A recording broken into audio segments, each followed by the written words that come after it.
Hello dear students, let us solve a graphical numerical problem related to radioactivity. We know that the decay constant is given by 0.693 upon T half, where T half is the half-life time of radioactive substance. So, if the decay constant of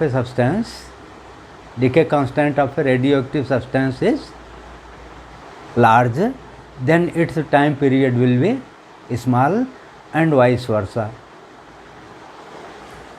The question is, in the given activity time curve, why the data are scattered? B, what is half-life time? C, how would the curve change if the sample is replaced by a sample having a smaller decay constant? This is the activity time graph. Y-axis shows activity in count per second, CPS, whereas x-axis shows time in seconds. We have to find the now solution. A, here data is scattered, means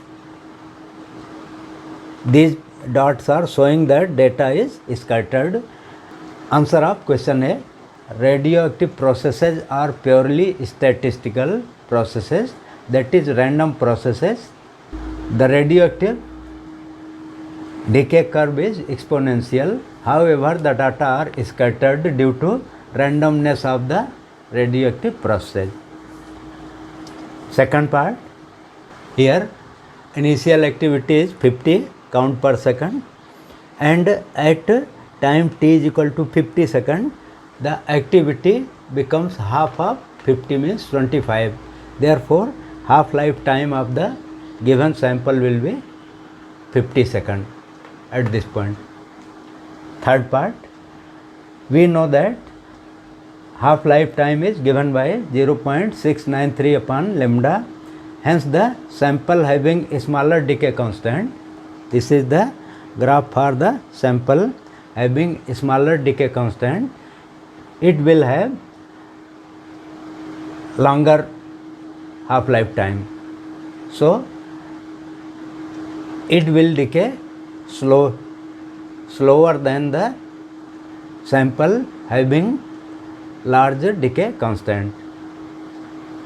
Hence, the sample having a smaller decay constant will have longer half-life time and will decay slower than the sample with larger decay constant as shown in this diagram.